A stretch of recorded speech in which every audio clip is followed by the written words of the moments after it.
Standard physics class 11th के लिए बहुत ही सिंपल टॉपिक है क्लास 11th के लिए। और हर बार हर एग्ज़ाम में ये एक इस टाइप का क्वेश्चन आएगा जिसमें आपको डायमेंशन कैलकुलेट करके फॉर्मूला डिफाइन करना होगा, या फिर सिंपली यहाँ पर डायमेंशन एनालिसिस के एडवांटेज भी पूछा जा सकता है। इसके लिए हमने एक एग्जाम्पल लिया है।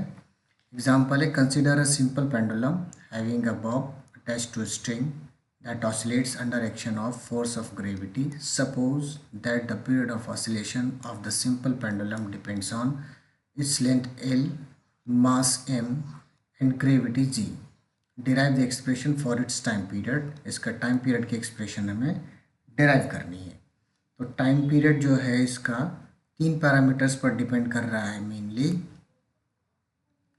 कौन कौन से पैरामीटर्स? लेंथ, मास और ग्रेविटी।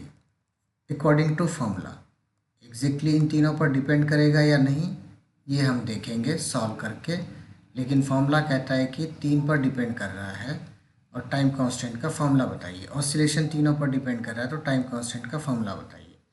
टाइम कांस्टेंट मतलब ये जो बॉब है ये एक साइकिल ऑसिलेशन का एक साइकिल कितने टाइम में कंप्लीट करेगा। मीन्स अगर ये इनिशियल पोजीशन है तो ये यहाँ से मूव करेगा और वापस यहाँ तक आने में कितना टाइम लेगा, वो 1 टाइम कांस्टेंट होगा t। उसको कैलकुलेट करना है। तो जो जो वैल्यूज़ दी हैं उनको हम सिंपली यूज़ कर लेते हैं। t प्रोपोर्शनल, l, g और m। सिंपली हमने ऐसे एज्यूम किया, कोई भी क्वेश्चन दिया होगा उसमें हम इन वैल्यूज़ को सिंपली ऐसे ही रखेंगे। डायमेंशन एनालिसिस के बाद पता पड़ेगा कि इन वैल्यूज़ में एग्जैक्ट रिलेशन क्या आएगा। कांस्टेंट ऑफ प्रोपोर्शनलिटी हटाने के लिए हम k यूज़ कर लेंगे, k, l, g, m। यहाँ पर k कांस्टेंट ऑफ प्रोपोर्शनलिटी है जो प्योरली डायमेंशनलेस है। इसकी वैल्यू भी आएगी 2 पाई कैलकुलेट करके बाद में।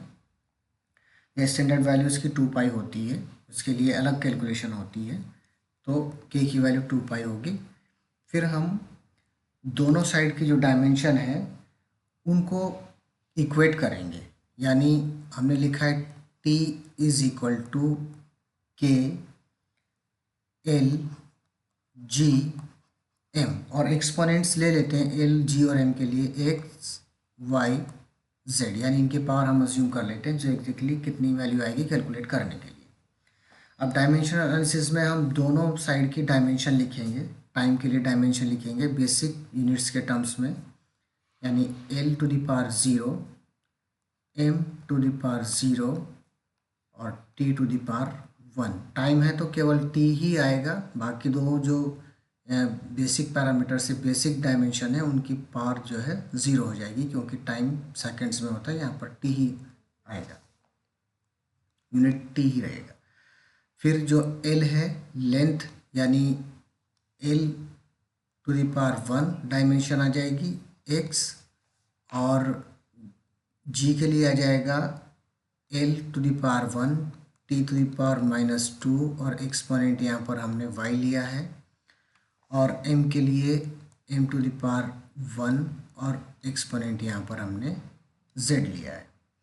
अब दोनों साइड के जो पावर हैं उनको हम दोनों साइड की जो डायमेंशन है उनको कंपेयर कर लेंगे। पहले थोड़ा और सिंप्लीफाई कर लेते हैं इसको।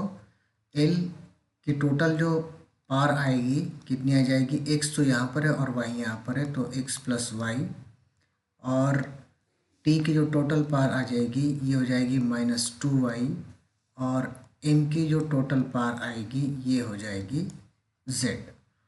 इधर कितना है, l to the power 0, m to the power 0, t to the power 1, और दोनों साइड को कंपेयर करेंगे तो x प्लस वाई हो जाएगा 0 और -2y हो जाएगा 1 और z हो जाएगा 0, और z यहाँ पर 0 हो गया है। y की value 2y is equal to 1 है तो यहाँ से y हो जाएगा -1/2, और y यहाँ पर सब्स्टिट्यूट करेंगे फर्स्ट में तो x हो जाएगा 1/2 और z हो जाएगा 0।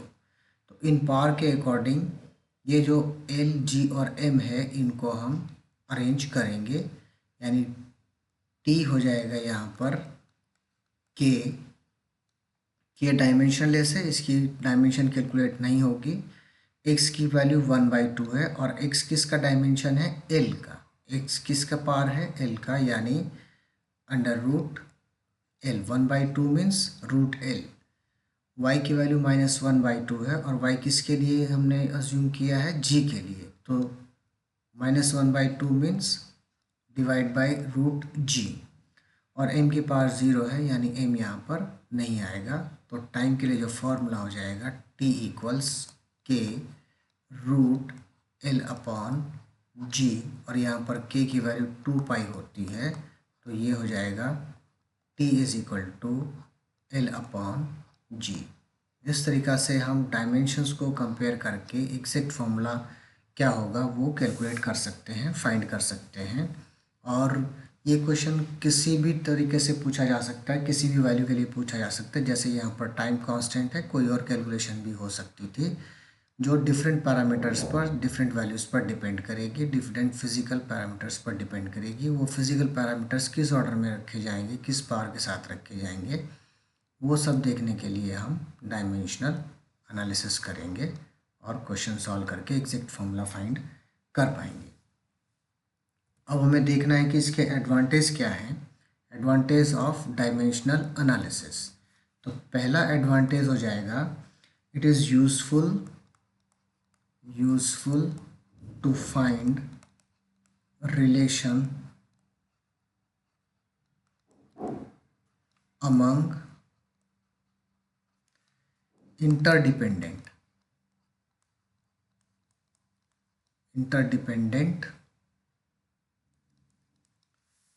physical quantities। यानी एक जो फॉर्मूला हमने बनाया है उसके जो डिफरेंट पैरामीटर्स है, डिफरेंट क्वांटिटीज़ है, जो डिफरेंट फिजिकल क्वांटिटीज़ है, उनमें क्या रिलेशन रहेगा, वो किस टाइप से अरेंज होगी फॉर्मूला में। सेकंड एडवांटेज है, it is useful to convert one unit system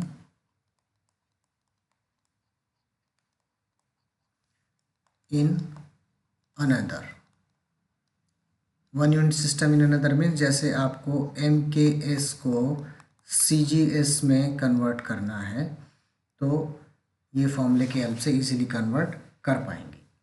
फिर ऐसा नहीं है कि इसकी जो सारी कैलकुलेशन है वो सब कुछ सही सही होता है, इसमें कोई जो फॉर्मूला है वो एग्जैक्ट ही बताएगा या सारी चीज़ें ही बताएगा। इसकी कुछ जो है लिमिटेशंस भी हैं डायमेंशन एनालिसिस की। तो लिमिटेशंस हम और देख लेते हैं क्या है लिमिटेशंस। ये बहुत सारी चीज़ों को इनडायरेक्ट बताएगा, डायरेक्ट नहीं बताएगा। जैसे first, it can not determine dimensionless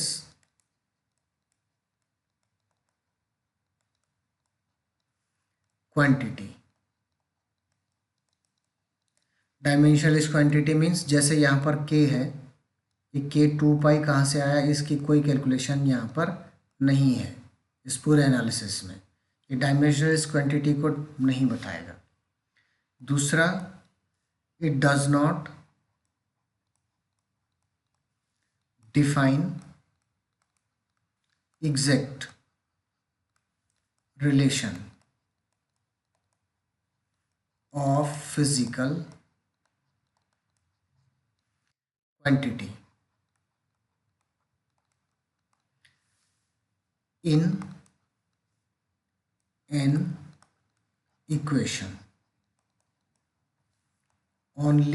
It only do dimensional test। ये केवल डायमेंशनल टेस्ट है, ये एग्जैक्ट रिलेशन क्या है फिजिकल क्वांटिटीज़ में वो नहीं बताएगा। लेंथ चेंज होने से कितना चेंज होगा, लेंथ वेरी करने से क्या वेरिएशन आएंगे, इस टाइप की एनालिसिस यहाँ पर नहीं है, एग्जैक्ट एनालिसिस नहीं है यहाँ पर, केवल और केवल डायमेंशनल टेस्ट है। It does not distinguish